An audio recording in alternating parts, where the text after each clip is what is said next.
नमस्कार दोस्तों, मेरा नाम है आदित्य भारद्वाज। स्वागत है आपका आपके चैनल त्रिकालदर्शी 2.0 में।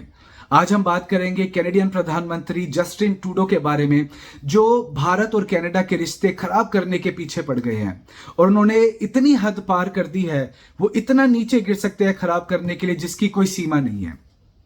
भारत और कनाडा के रिश्ते बद से बदतर हो गए हैं।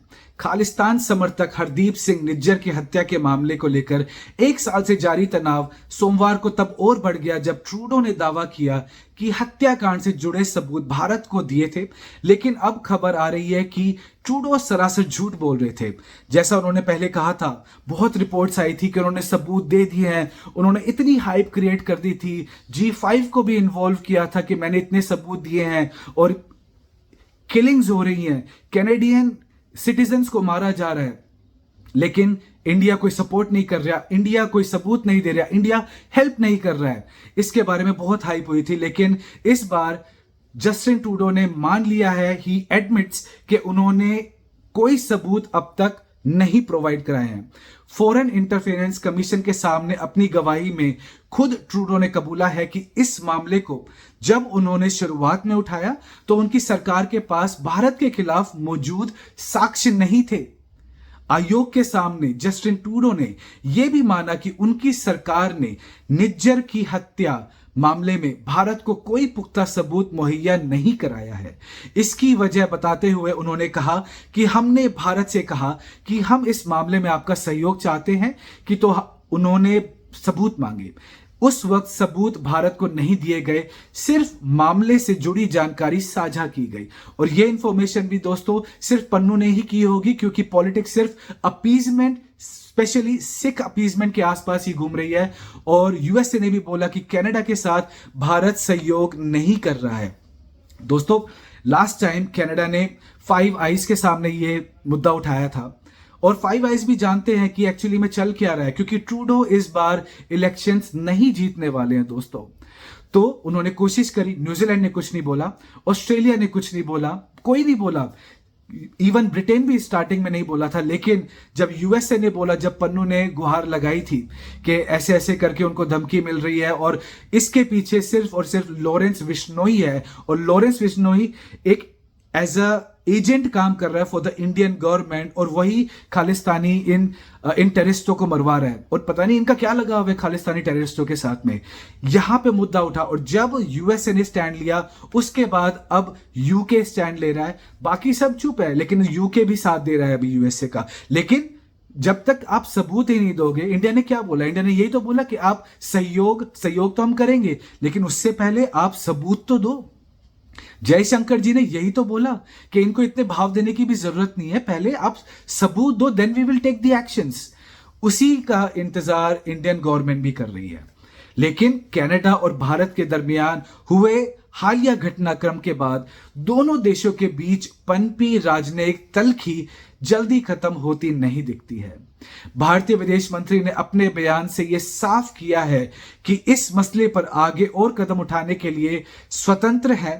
तो दूसरी ओर कनाडा की ओर से भी इसी तरह के संकेत मिले हैं कि फिलहाल रिश्ते किसी भी दिशा में आगे बढ़ सकते हैं। और ये देखो, धमकी दे भी कौन रहा है?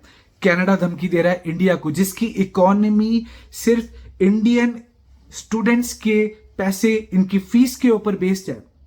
कितना ही परसेंटेज, मतलब अगर आप सपोज करो इंडियन स्टूडेंट्स जा रहे हैं, लाखों, कम से कम 30-40 लाख रुपए तो एक साल की फीस होती है, जो उनकी इकोनॉमी को बूस्ट करने के लिए एक हमारा बच्चा दे रहा है।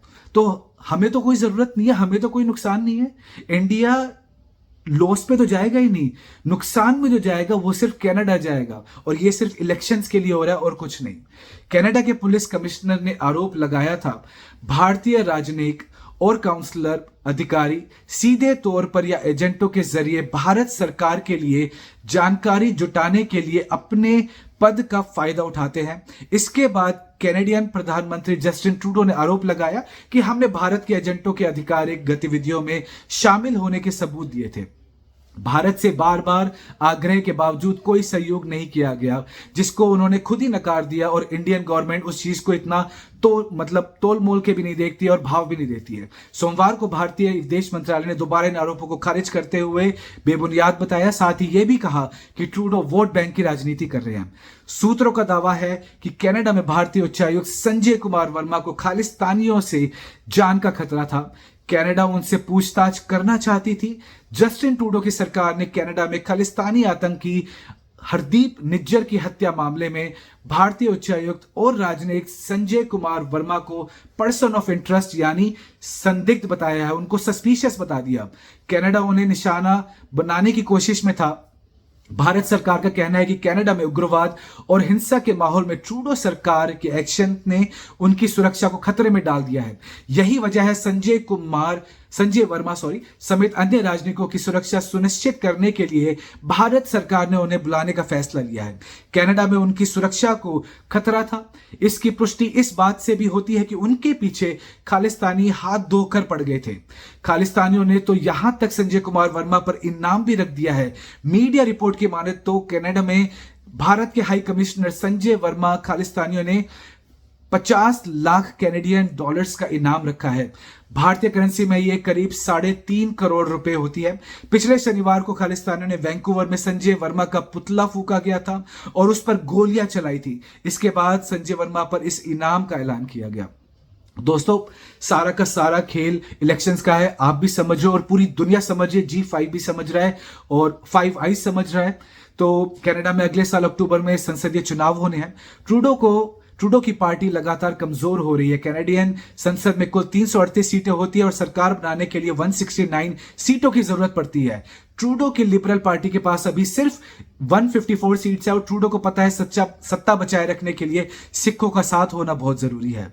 कनाडा में सिख सबसे बड़ी और बड़ा अल्पसंख्यक समुदाय है। 2021 की जनगणना के मुताबिक कनाडा में सिखों की आबादी 7,70,000 से ज्यादा है। भारत के बाद सबसे ज्यादा सिख कनाडा में ही रहते हैं।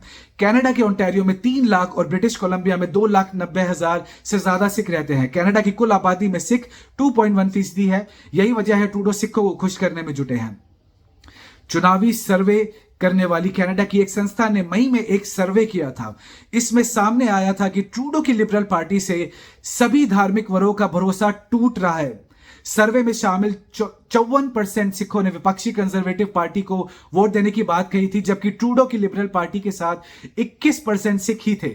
इसी तरह 53% हिंदू भी कंजर्वेटिव के साथ ही थे। दूसरी ओर जगमीत सिंह की न्यू डेमोक्रेटिक पार्टी एनडीपी का समर्थन बढ़ रहा है। वामपंथी विचारधारा वाली एनडीपी को 20% सिख और 41% मुसलमानों ने वोट देने की बात कही थी। एनडीपी कुछ महीने पहले ट्रूडो सरकार के साथ ही थी। सितंबर में ही एनडीपी ने समर्थन वापस लिया है। संसद में एनडीपी के पास 24 सीटें हैं। अपना जनाधार खोने के डर से ट्रूडो अब सिखों को खुश करने में जुटे हैं। जानकारों का मानना है कि 2025 में सत्ता में वापसी की उम्मीद के कारण ट्रूडो ऐसी हरकत कर रहे हैं और इसका सिर्फ और सिर्फ उद्देश्य इलेक्शन ही है। दोस्तों, सिर्फ सिख की अपीजमेंट करना चाहते हैं ट्रूडो और इसके पीछे उनका और कोई इरादा नहीं है, क्योंकि उनको दिख रहा है कि इंडिया से फाइट करेंगे तो एक परसेप्शन क्रिएट कर सकते हैं एक कैनेडियन सिटीजन्स के सामने भी कि वो अकेले हैं और वो फाइट कर रहे हैं और वो 5 आइज को भी साथ इकट्ठे लेके फाइट करना चाहते हैं इंडिया के अगेंस्ट में, कि उन्होंने उन सबको एकजुट किया और इंडिया के अगेंस्ट में एक संप्रभुता के लिए मतलब वो एक स्टेप उठा रहे हैं, एक परसेप्शन बनाना चाहते हैं। इसके अलावा और कुछ भी नहीं है। और कनाडा ने खुद ही वियना कन्वेंशन के सारे नियम ताक पर भी रख दिए दोस्तों। और इसको लगता है कि ओवरसीज सपोर्ट करेगा, बिल्कुल भी नहीं दोस्तों, क्योंकि सब जानते हैं कि क्या चल रहा है, कैसी पॉलिटिक्स चल रही है। क्योंकि वियना कन्वेंशन के मुताबिक राजनयिकों को इम्यूनिटी मिली होती है और उन्हें लीगल प्रक्रिया में घसीटा नहीं जा सकता। ऐसे में किस आधार पर इस मामले को उठा सकते हैं? कैनेडियन गवर्नमेंट की ओर से कहा गया है कि इस मामले को लेकर वो 5 आइज और G7 तक लेकर जाएगा। होना तो कुछ नहीं है वैसे, लेकिन कोशिश वो कर सकते हैं। इस दिशा में पीएम ट्रूडो ने सोमवार को ब्रिटेन के पीएम के साथ चर्चा भी की है। हालांकि जानकार मानते हैं कि पिछले साल भी ट्रूडो ने इसी रणनीति पर काम किया था, लेकिन इसका कोई फायदा हुआ नहीं, क्योंकि क्रेडिबिलिटी भी कोई चीज होती है जो ट्रूडो बिल्कुल खो चुके हैं। उनकी इस टाइम पे कोई क्रेडिबिलिटी नहीं है और 99% लोग समझ रहे हैं कि इस बार वो सरकार से जाने वाले हैं। इंडियन गवर्नमेंट ने खामोश रहकर एक्शन ओरिएंटेड अप्रोच के साथ काम किया है। भारत ने पिछले साल 41 कैनेडियन राजनयिकों को देश छोड़ने के लिए कहा था और अब 6 को निष्कासित किया है। ऐसे में भारत की अप्रोच वेट एंड वॉच की रही है और भारत ने कनाडा की आक्रामक भाषा का शालीनता के साथ कड़ा जवाब दिया है। ऐसे में लगता नहीं कि अंतर्राष्ट्रीय बिरादरी कनाडा को सपोर्ट करेगी। पिछली बार भी अमेरिका ने कुछ हद तक इस मामले में कनाडा के साथ एंगेज किया था। बाकी देशों ने इस तरह वोट बैंक वाली राजनीति पर कुछ बोलने से दूरी भी बनाई है।